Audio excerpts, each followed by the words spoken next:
Hello viewers, నమస్తే.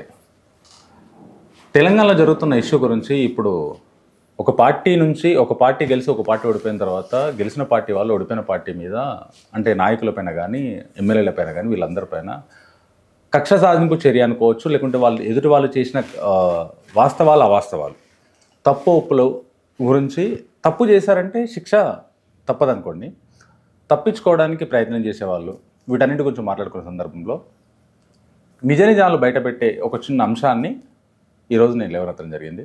దీని గురించి ఇప్పుడు రీసెంట్గా జరిగిన కేటీఆర్ ఈడీ అరెస్టు, ఎంక్వైరీ వీటన్నిటిపైన సంబంధించిన విషయాలపైన మాట్లాడడానికి మన ముందు X deputy collector, social activist, political analyst మనతో మాట్లాడడానికి రెడీగా ఉన్నారు. రామ్ గోపాల్ గారు, సార్ నమస్తే. నమస్తే ఆంజనేయులు. సార్, ఇప్పుడు తెలంగాణలో జరుగుతున్న కాంట్రవర్సీ ఇష్యూ అంటే మనకు ఒకటి కేటీఆర్ గారి అరెస్ట్. అంటే కేటీఆర్ గారు ఉన్నప్పుడు మున్సిపల్ మినిస్టర్గా, ఐటీ శాఖ మంత్రిగా, ఇంకా కొన్ని మినిస్టర్స్గా ఆయన వ్యవహరించడం జరిగింది. హైదరాబాద్లో జరిగిన కార్ రేస్ల గురించి హెచ్ఎండిఏ నుంచి, ఆయన శాఖలో ఉన్న హెచ్ఎండిఏ నుంచి డబ్బులు తీసి దీన్ని ఖర్చు పెట్టాడు, తీసేది కాదు, అది ఎవరి సొత్తు, గవర్నమెంట్ సొత్తు ఇట్లా ఖర్చు పెడతారని చెప్పేసి విమర్శ జరుగుతుంది. ఇప్పుడు దానిపైన ఈడీ కానీ సిఐడి కేసులు రన్ అవుతున్నాయి. అసలు వాస్తవాలు అవాస్తవాలు ఏంటి సార్ దీని వెనకాల? ముఖ్యంగా మన వీక్షకులకు శుభ మధ్యాహ్నం. మీ ఛానల్కి శుభ మధ్యాహ్నం. ఇక్కడ ఏంది Anjaneyulu, ED ACB court, ACB case ఏదైతే ఉందో బ్యూరో, యాంటీ కరప్షన్ బ్యూరో, అవన్నీ పూర్తిగా ఈ రెండు ఇటువంటి విజిలెన్స్, సిబిఐ ఇటువంటి ఇదైతే ఉందో ఈ ప్రజాస్వామ్యంలో ప్రజల పరిపాలకుల దోపిడీని అరికట్టడానికి, ఉద్యోగస్తుల దోపిడీ అరికట్టడానికి అది ఒక నిఘా నియంత్రించే వ్యవస్థలు. అవి వాటికి స్వయం ప్రతిపత్తి ఉంటుంది. అది ఒక ప్రెషర్ మీద పనిచేయడానికి అయితే ఆస్కారం లేదు. కాకపోతే ఇక్కడ ఏదైతే ఉందో మొట్టమొదట ప్రజలు దోషులు, ఇక్కడ ప్రజలు ఓటర్లు దోషులు. ఓకే, ఎందుకంటే సరి అయిన నాయకులను ఎన్నుకోకపోవడానికి ఉంటాయి. ఇప్పుడు నేనేం చెప్తున్నా, మీరు పుట్టకముందు మేము చిన్న ఉన్నప్పటి నుంచి ఉన్నాయి పార్టీలు, లోకల్ బాడీ ఏదైతే regional parties, Maharashtrawadi Gomantak party ఉండే, అస్సాం గణ పరిషత్ ఉండే, అదేవిధంగా తర్వాత NC national Sharad Pawar Nationalist Congress party ఉన్నాయి. ఇట్లా ఈ రకంగా డిఎంకే ఉన్నది, ఏఐడిఎంకే ఉన్నది, తర్వాత ఇప్పుడు తృణమూల్ కాంగ్రెస్ ఉన్నది, తెలుగుదేశం ఉన్నది. ఇట్లా ఈ రీజనల్ పార్టీస్ ఏదైతే ఉందో ఇవి ఒక కుటుంబ పరిపాలన చేసే, నియంత్రించే ఒక కుటుంబం, ఫ్యామిలీ ఏదైతే రూలింగ్ ఏదైతే ఉందో ఫ్యామిలీ ఎగ్జిస్టింగ్ పార్టీస్ అన్నట్టువి. లల్లు ప్రసాద్ యాదవ్ కానీ ఇటువంటి ఏదైతే ఉందో, తర్వాత మాయావతి కానీ, తర్వాత ఎవరు మన ములాయం సింగ్ యాదవ్, తర్వాత భజన్ లాల్, వీళ్ళు ఇటువంటి ఉన్నాయి కదా. ఇదేంటంటే రీజనల్ ప్రాంతీయ పార్టీలు ఏదైతే ఉందో ఒక కుటుంబము యొక్క కట్టుబాట్ల మీద నడుస్తుంది. దాంతోపాటు అందులో కూడా మంచి లేదంటే మహాలంకల విభీషణుడు ఎట్లనో, రావణాసురుని లంకల విభీషణుడు ఎట్లనో, ఇన్ని ప్రాంతీయ పార్టీలలో ఒకటే ఒక పార్టీ, స్వచ్ఛమైన పార్టీ, ఏలెత్తి చూపెట్టిన పార్టీ ఉన్నది ఏదంటే బీజు జనతాదళ్. బీజు పట్నాయక్ జనతాదళ్, నవీన్ పట్నాయక్ వాళ్ళ తండ్రి పరిపాలించాడు ముఖ్యమంత్రి, తర్వాత కొడుకు 24 ఏళ్ళు 24 నెలలు పరిపాలించాడు, ఎక్కడ కూడా మచ్చలేదు. ఆయన 70% పావర్టీని, బీదరికాన్ని 10% తీసుకొచ్చాడు. కానీ ఈ మిగతా నేను చెప్పిన దాదాపు ఒక 20 కుటుంబ పార్టీలు ఏవైతున్నాయో, అకాలీదళ్, ఇవన్నీ మొత్తం ప్రతి ఒక్కటి కూడా ఇలా మొన్నటికి మొన్న ఆమ్ ఆద్మీ పార్టీ, కేజ్రీవాల్, వీళ్ళంతా ఒక 10 మంది జైలు కోయొచ్చంలో ఉన్నారు. ఇక్కడ 12 మంది జయలలిత గతి ఏమైంది, శిక్ష పడ్డది కదా. ఇటువంటి దాంట్లో ఇక్కడ అదే ఆ కోబాకు చెందినదే BRS party. TRS original TRS, తర్వాత బీఆర్ఎస్. ఈ టీఆర్ఎస్ పార్టీ కూడా ఏంటంటే కుటుంబ పరిపాలనే, ఉద్యమంలో నడిపించడం అంటే నిజమే, కానీ మిగతా ఇక్కడ వాళ్ళు రూలింగ్కి వచ్చే వారికి ఏదైతే ఉందో it is controlled by the ఒక ఫ్యామిలీ. తండ్రి, కొడుకు, బిడ్డ, మామ, అది అల్లుడు, తర్వాత సడగుని కొడుకు, వాళ్ళు తప్ప ఇంకోళ్ళకు ఆడ పెత్తనం చెలాయించింది లేదు. ఇక్కడ ఏమవుతుంది అంటే వీళ్ళు నియమ నిబంధనలు, రూల్స్ అండ్ రెగ్యులేషన్స్, చట్టాలు వీళ్ళకి ఎవి కూడా వర్తించాయి, వాళ్ళకి చుట్టాలు అయిపోతాయి అన్నట్టు. ఇక్కడ ఫైనాన్షియల్ అడ్మినిస్ట్రేషన్, ఇక్కడ ప్రథమ ముద్దాయిలు ఎవరు అంటే అధికార యంత్రాంగం. ఓకే, ఇప్పుడు ఏది జ్యుడిషియరీ కాకుండా, లెజిస్లేచర్ వీళ్ళు పరిపాలకులు కాకుండా ఎగ్జిక్యూటివ్ అథారిటీ ఎవరైతే ఉన్నారో, ఎగ్జిక్యూటివ్ అథారిటీ ప్రాథమిక కర్తవ్యం ఏదైతుందో financial management, financial regulations, secretariat office manuals ఇవన్నీ పాటించాల్సిన పరిస్థితి. ఇక్కడ ఎప్పుడైతే చీఫ్ సెక్రటరీ అధికారాలు వినరా ముఖ్యం ఏదైతే చీఫ్ సెక్రటరీ అధికారాలు dominated by the chief minister, ministers, MPs, MLAs. ఒక చీఫ్ సెక్రటరీ అధికారాలు ఎప్పుడైతే వీళ్ళకు రిమోట్ వాళ్ళ చేతులకు పోయిందో ఇక్కడ వాళ్ళు చెప్పిన వాళ్ళకే వాళ్ళు పోస్టింగ్ ఇవ్వాలి. వాళ్ళు పోస్టింగ్ చెంచాగాళ్ళు, తొత్తుగాళ్ళు, సబ్జెక్ట్ లేని వాళ్ళు, నియమ నిబంధనలు పాటించని వాళ్ళే వాళ్ళు అక్కడ ఇక్కడ ఏ గవర్నమెంట్ అయినా ఆంధ్రాలో కానీ, తెలంగాణలో కానీ, జగన్ పీరియడ్లో కానీ, డిఎంకేలు కానీ ఎక్కడైనా ఇటువంటి తొత్తుగాళ్ళనే వీళ్ళు వేసుకుంటున్నారు. వాళ్ళు ఏం చేస్తున్నారు, రూల్స్ అండ్ రెగ్యులేషన్స్కు తిలోదకాలు ఇస్తున్నారు. ఒక ఫైనాన్స్ మేనేజ్మెంట్ అంటే ఫైనాన్స్ డిపార్ట్మెంట్ కాంకరెన్స్ ఉండాలి ప్రతిదానికి. హెచ్ఎండి అంటే అది ఆటోనమస్ బాడీ అయినంత మాత్రాన దానికి ఒక బోర్డ్ ఆఫ్ డైరెక్టర్స్ ఉంటారు, దాంట్లో రిజల్యూషన్ ఉండదు. వాళ్ళ పైసలు పబ్లిక్ పైసలు ఏదైతే ఉందో మొత్తము దాన్ని ఏమంటారు దుబారా చేయడానికి ఎవరికి అధికారం ఉండదు. ఇక్కడ ప్రజల యొక్క ధనాన్ని కాపాడేటోళ్ళు ఎవరైతే ఉన్నారో గడివాం దగ్గర కుక్క కావాలి గాయాల్సింది పోయి గడివాం మీద ఆంబోతులు పడ్డట్టు ఉమ్మేస్తున్నాయి ఇవి. వినరా ఈ పార్టీలు రీజనల్ పార్టీస్ అన్ని గడివాంల మీద అంబోతులు ఇవి. వినరా గడివాం దగ్గర కుక్కలు కావు. గడివాం దగ్గర కుక్కలు ఇవ్వాలంటే నవీన్ పట్నాయక్ ఉన్నాడు, తర్వాత ఎవరు మన మనోహర్ పారికర్ ఉండే, శివరాజ్ సింగ్ చౌహాన్ ఉండే, ఇప్పుడు యోగి ఆదిత్యనాథ్ ఉన్నారు. భారతదేశంలో అత్యంత జనాభా కలిగిన రాష్ట్రానికి ఆ రకంగా ఉంటే మంచిది. ఇక్కడ కేటీఆర్ ఆయన ఒక ప్రిన్స్ లాగా ఫీల్ అయిన అనుకోరా, యువరాజు లెక్క. వీళ్ళు నాయకులు ఆయనకు అందలం ఎక్కించారు, ట్రీట్మెంట్ చేసిర్రు, చెంచాగిరి తొత్తులు వాడని ఉన్నది. ఇక్కడ చెప్పినంత మాత్రాన ప్రాథమిక కర్తవ్యము HMDA commissioner, finance department concurrence తీసుకోవాలి, Reserve Bank of India permission తీసుకోవాలి ఫారిన్ ఫండ్ ట్రాన్స్ఫర్ కావాలంటే. వీళ్ళు అవినీతి చెయ్యలేదు అనడానికి ఏదైతే ఉందో కోర్టు మొన్నటి నిన్నాక మొన్న పొద్దున గౌరవ హైకోర్టు తీర్పు ఇచ్చడం జరిగింది. ఇందులో ఏదైతే ఉందో ప్రాథమిక సాక్ష్యాధారాలు ఉన్నాయి కాబట్టి ఇన్వెస్టిగేషన్ చేయాలని చెప్పారు. ఇక్కడ ఏదైతే ఉందో ఆర్థిక ఇది నథింగ్ బట్ కరప్షన్. వీళ్ళకి ఎందుకంటే బీఆర్ఎస్ పార్టీకి 41 కోట్లు గ్రీన్ కో కంపెనీ వాడు white party fund electoral bond ఇచ్చిండు కదా. ఆ బాండ్ 41 కోట్లు తొవ్వంటి పోయేటోడు అయితే ఇయ్యాడు కదా, 1 కాదు 2 కాదు, 41 కోట్లు ఎందుకు ఇచ్చిండు వాడు? మొన్న వాడు లాటరీ కింగ్ గాడు ఇచ్చిండు ఎక్కడ మన తమిళనాడులో. వీళ్ళు ప్రజాధనాన్ని దోసుకోవడానికే కానీ పేరుకున్న 51 కోట్ల 100 కాదు. ఇక్కడ ప్రతి పైసాకు లెక్క ఉంటుంది. నవీన్ పట్నాయక్ ఉన్న 24 సంవత్సరాలల్లో ఒరిస్సా సెక్రటేరియట్లో ఎంత మంచి విఐపి వచ్చినా, వివిఐపి వచ్చినా, అంబానీ వచ్చినా, ఎవరు వచ్చినా 2 బిస్కెట్లు 1 ఛాయ్. ఇక్కడ మొన్న వేములవాడకు పోతే నిన్న కేటీఆర్ ఏమి ఇచ్చాడు, 32,000 1 ప్లేట్ ఖరీదాన్ని ఇచ్చాడు కదా. పెట్టాల్సిన అవసరం లేదు. ఇవన్నీ కంట్రోల్ చేయాలి గవర్నమెంట్. ఈ దుబారా ఖర్చులు, ప్రజాధనాన్ని దుర్వినియోగం చేయకుండా ఇష్టారాజ్యము, బిల్లులు పేమెంట్ ఇష్టారాజ్యం చేయడము. మన హైదరాబాద్ క్రికెట్ అసోసియేషన్ లేనిది అజరుద్దీన్ వాళ్ళందరి మీద అది బిల్లులు తీస్తే తెలుస్తాయి కదా. ఆ బిల్లులు ఏదైతే ఉందో పబ్లిక్లో పెట్టాలి. పబ్లిక్ డొమైన్లో పెడితే రియల్ మార్కెట్లో ఏం రేటు ఉన్నది, వాళ్ళు ఏం రేటు కొన్నారు, ఎందుకు కొన్నారు, ఎంత ధనము దుర్వినియోగమైన ప్రజలు కూడా గ్రహిస్తారు కదా. ఇక్కడ మొత్తం తొత్తు రాజకీయం నడుస్తున్నది, చెంచాగిరి నడుస్తుంది. కాబట్టి ఇక్కడ అయోధ్యవుడా కడిగిన ముత్యం కాదు ఎవరు కేసీఆర్, అది కేటీఆర్, ఎవరైతే ఏమో యోగి ఆదిత్యనాథ్ కాదు, లేకపోతే మనోహర్ పారికర్ కాదు. మొత్తం అఖండ భారతదేశంలో స్కూటర్ మీద సెక్రటరేట్ అయిన ఒక ముఖ్యమంత్రి వాళ్ళు మనోహర్ పారికర్. పాపం చనిపోయిన క్యాన్సర్ వచ్చి ఆయన ఐఐటి ముంబై, ఆయనకున్న క్వాలిఫికేషన్. ఇక్కడ ఉన్న వాళ్ళకి ఏమున్నది, మొత్తం వీళ్ళు ప్రజాధనాన్ని పీడించి తినడానికి గడ్డివాం మీద ఆంబోతుల్లాగా ప్రాంతీయ పార్టీలు దోసుకుంటున్నాయి, కానీ ప్రజలు గ్రహిస్తలేరు.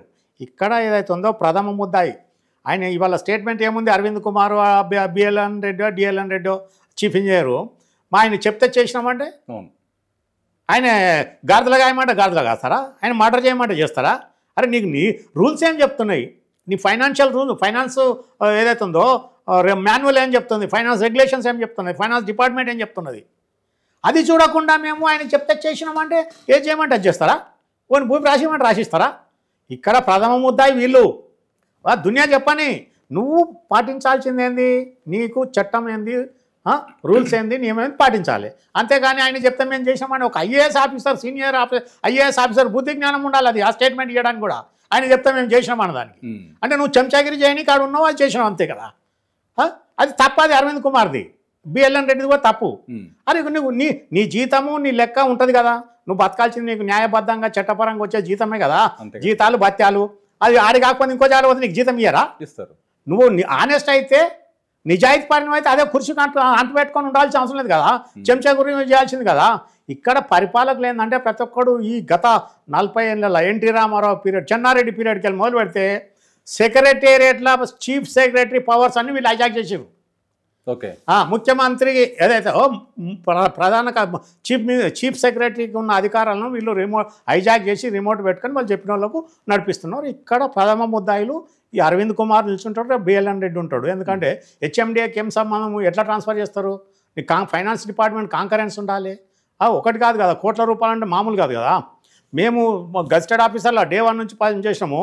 ఆడిట్ పేరాలా ఎవరికన్నా డిఏ కానీ టీఏ కానీ ఒక పేపర్ పర్చేజ్ కానీ అదే స్టేషనరీ పర్చేజ్ కానీ ఒక ప్రొసీజర్ ఫాలో కాకపోతే ఆడిట్ ఆబ్జెక్షన్ రాసిపోతారు ఆడిట్ డిపార్ట్మెంట్ వాళ్ళు వచ్చి. వాళ్ళకి ఇంకా మేము మా వాళ్ళు ఏం చేస్తారంటే బీర్లు బిర్యానీలు అన్నీ తింటారు తాగుతారు, వాడు కాకపోతే లెక్కలు ఏదైతే కరెక్టే రాసిపోతుండే, ఎన్ని తిన్నా తాగినా ఎవరికి ఫేవర్ చేయకపోతారు. ఆ ఆడిట్ పేరాలను దాన్ని రెక్టిఫై చేయడానికి, క్లోజ్ చేయడానికి, రిపోర్ట్ చేయడానికి నానా తంటాలు పడతారు. అటువంటి ఆ సిస్టమ్ ఇప్పుడు ఏదైతే ఉందో ఆఫీస్ ప్రొసీజర్ ఏదైతే ఉందో పరిపాలనా పద్ధతులు అన్నది తుంగలు దొక్కేసారు. అందుకోసం ఇక్కడ కేటీఆర్ కూడా ఏదైతే ఉందో ఇది ఒక క్రిమినల్ యాంగిల్ కాబట్టి వీళ్ళు ఇచ్చిన స్టేట్మెంట్ మీద ఆయన కూడా బాధ్యత ఉంటుంది. ఒక మంత్రి అయి ఉండి ప్రొసీజర్ వయలేట్ చేయమనడం తప్పు. ఆయన కూడా బరాబర్ శిక్షార్హుడు అవుతాడు ఈయనతో పాటు. పద్ధతి అన్న మినిస్టర్ ప్రమాణ స్వీకారం చేసినాడు ఏమంటారు, ఎలాంటి ఒత్తిళ్లకు లోన్ కాకుండా ఎలాంటి తప్పులు చేయకుండా నేను శుభ్రంగా పరిపాలిస్తామని ప్రమాణ స్వీకారం చేసిన వాళ్ళు ఇటువంటి లొసుకులు చెప్పడం తప్పు కదా.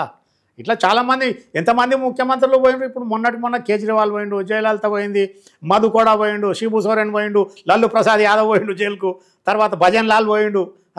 వీళ్ళంతా చాలామంది పోయిన వాళ్ళు ఉన్నారు కదా. ఇప్పుడు దీంట్లో ప్రధాన నిందితులు ఐఏఎస్ ఆఫీసర్ అంటారా లేకుంటే కేటీఆర్ అంటారా? మొట్టమొదటి ఐఏఎస్ ఆఫీసర్ ఏమని అవుతాడు, ఎందుకంటే నువ్వు పబ్లిక్ సొమ్ము నువ్వేమని పంపనీకి ఆయన దునియా చెప్తాడు. చెప్పినప్పుడు నీకు బుద్ధి ఉండాలి కదా, అంతేగా. నువ్వు రూల్స్ అండ్ రెగ్యులేషన్స్ పాటించాలా లేదా? నీకు ఐఏఎస్ ఎందుకు ఇక మళ్ళీ నువ్వేందు ఎందుకు? నీకు గుమాస్తాకి ఏం తేడా ఉంటుంది? ఐఏఎస్కు గుమాస్తాకి ఏం తేడా ఉంటుంది? అంతే కదా సార్, అంతే కదా. నువ్వు ఒక ప్రొసీజర్ ఫైనాన్స్ అది డబ్బుకు సంబంధించింది క్షుణ్ణంగా కూలంకుషంగా నువ్వు పద్ధతి పాటించాలి, ప్రొటెక్షన్ చేయాలి. ప్రజాధనాన్ని దుర్వినియోగం చేయడానికి కారణం నువ్వే కదా. నువ్వు డైరెక్షన్ ఇవ్వగానే ఇష్టం ఉన్నట్టు నువ్వు చెప్పగానే రాసిస్తావా? నీ ప్రొసీజర్ ఏం చెప్తాను అడిగినావా? నోట్ ఫైల్ ఉన్నదా? పద్ధతి ఏంది పాటించండి. నీకు అసలు ఫైనాన్షియల్ మాన్యువల్ గురించి ఏమన్నది ఇదాలి కదా. నువ్వు ఫారిన్ కంపెనీకి ట్రాన్స్ఫర్ చేస్తున్నట్టు ఆర్బీఐ నువ్వు క్లారిఫికేషన్ తీసుకున్నావా? అడగాలి. అవన్నీ లేవు కాబట్టి ఈయన అరవింద్ కుమార్ ఇక్కడ మొదటి ముద్దాయి. కేటీఆర్ తర్వాత వస్తాడు, చెప్పిండు అనే విషయం వేరు. ఆయన దునియా చెప్పని నువ్వు ఇక్కడ సంతకం పెట్టి అమౌంట్ విడ్రాల్ కాడ నువ్వు సంతకం పెట్టి ట్రాన్స్ఫర్ చేయడానికి నువ్వు మొదటి ముద్దాయి అవుతావు. అరవింద్ కుమార్ మొదటి ముద్దాయి, తర్వాత బిఎల్ఎన్ రెడ్డి, తర్వాత ఈయన అవుతాడు. వీళ్ళు 100% వయలేషన్లు ఉంటుంది. కాకపోతే మన కోర్టులో నిన్నటికి నిన్న ఈనాడు పేపర్లు ఇచ్చి చూడ్రి, మన దేశంలో పేరుకపోయిన కోర్టు కేసులు పరిష్కరించాలంటే 324 ఏళ్ళు పడతాయంట. అంటే 13 తరాల తర్వాత ఇవాళ ఉన్నోనికి 13 తరాల తర్వాత న్యాయం జరుగుతుంది అన్నది మన దేశం యొక్క న్యాయ వ్యవస్థ మీద ప్రజలకున్న పరిపాలకులున్న పట్టింపు అన్నట్టు. జనాభా పెరుగుతున్నది, కేసులు పెరుగుతున్నాయి. ఎందుకు పెరుగుతున్నాయి కేసులు?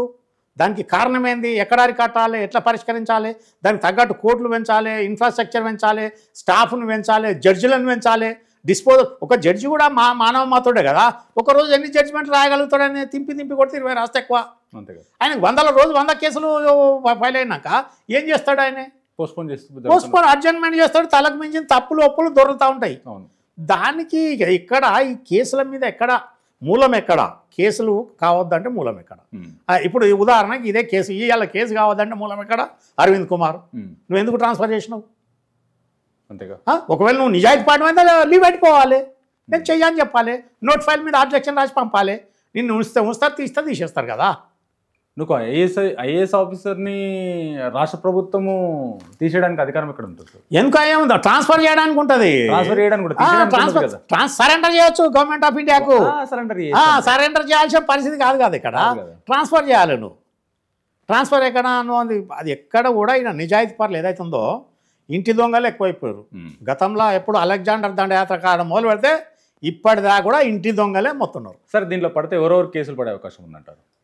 నేను ఫైనాన్షియల్ ఇప్పుడు ఏంటంటే వాస్తవంగా ఏంటంటే ఇది ఏసీబీ కోర్టులో ఉమ్. ప్రూవ్ చేయాల్సిన పరిస్థితి ఉన్నది కాబట్టి కరప్షన్ అన్న దాని మీద సాక్ష్యాధారాలు మూలం. ఉమ్. ఇక రేపు ఇప్పుడు పడదే ముఖ్యం. రేపు ప్రూవ్ అవుతుందా కాదా అన్నది $1 మిలియన్ $1 బిలియన్ వచ్చినది. అది వరకు ఎట్లుంటుంది ఏం సంగతి. ఇంకోటి ఏంటంటే anti corruption prevention of corruption యాక్ట్లో ఒక ప్రొవిజన్ ఉంది. గవర్నమెంట్ అనుకుంటేనే ప్రాసిక్యూషన్ పర్మిషన్ ఇస్తుంది, అవసరం అనుకుంటే విడ్రా చేసుకోవచ్చు. అది ఓకే. అట్లా ఆ రకంగా పఫెసిలిటీ ఉంది కాబట్టి దీని మీద కరెక్ట్ పోతే శిక్ష పడుతుంది. ఎన్ని రోజులు పడే అవకాశం ఉంటుంది? ఎన్ని రోజులు ఇంకా టైం పడుతుంది, అంత ఈజీగా కాదు. ఎన్ని రోజులు పడాల మినిమం అలా సెక్షన్ బట్టి శిక్ష ఉంటుంది. 3 ఏళ్ళు వాడచ్చు, 6 ఏళ్ళు వాడచ్చు, 6 నెలలు వాడచ్చు, 1 ఇయర్ వాడచ్చు. శిక్ష దగ్గర పక్క పెట్టుకున్నాం సార్. బెయిల్ రావడానికి ఎన్ని రోజులు? ఎందుకంటే మొన్న కవిత గారిది మనం లిక్కర్ 5 నెలల 10 రోజులు, 5 నెలల 16 రోజులు, 10 రోజులు పోయింది కదా ఆమె. అట్లా కాదు, మొన్నటికి మొన్న జార్ఖండ్లో ఒక ఐఏఎస్ ఆఫీసరు, ఆమె ప్రిన్సిపల్ సెక్రటరీ టు గవర్నమెంట్, ఆమె కోల్ మైనింగ్ చూస్తుండే. ఆమెకు 22 నెలలకు ఆమెకు బెయిల్ వచ్చింది మొన్న. లేడీ బెయిల్ రావడానికి 22 నెలలకు మొన్న ఐఏఎస్ ఆఫీసర్ బెయిల్ వచ్చింది.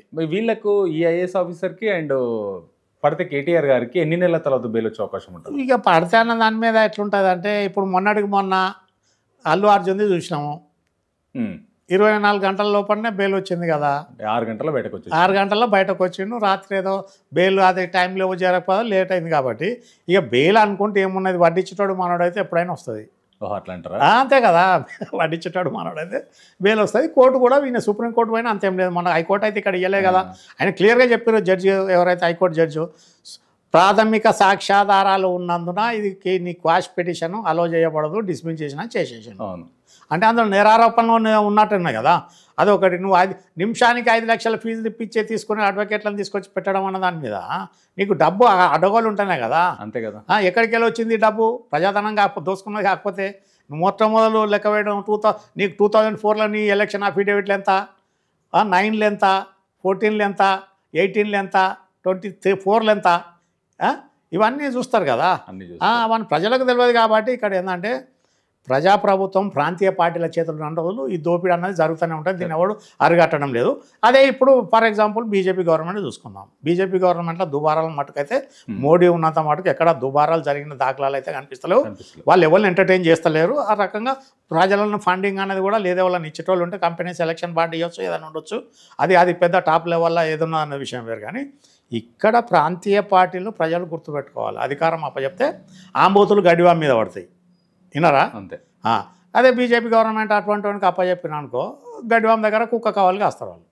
అట్లా అందుకోసము ప్రజల మీద ఏదైతే ఉందో మొదలు ప్రజలు తేరుకునేదాకా కూడా ఈ ప్రభుత్వాలు ఏదైతే ఉందో ఈ రకంగా ఈ ప్రాంతీయ పార్టీల దోపిడీ నడుస్తుంది. ఆనెస్ట్గా వచ్చేటోళ్ళు మనం ఇప్పుడు అది కోటికొకడు అంటారు చూడరు, కోటికొకడు ఉంటారు అట్లా. చాలా థ్యాంక్ యూ సార్.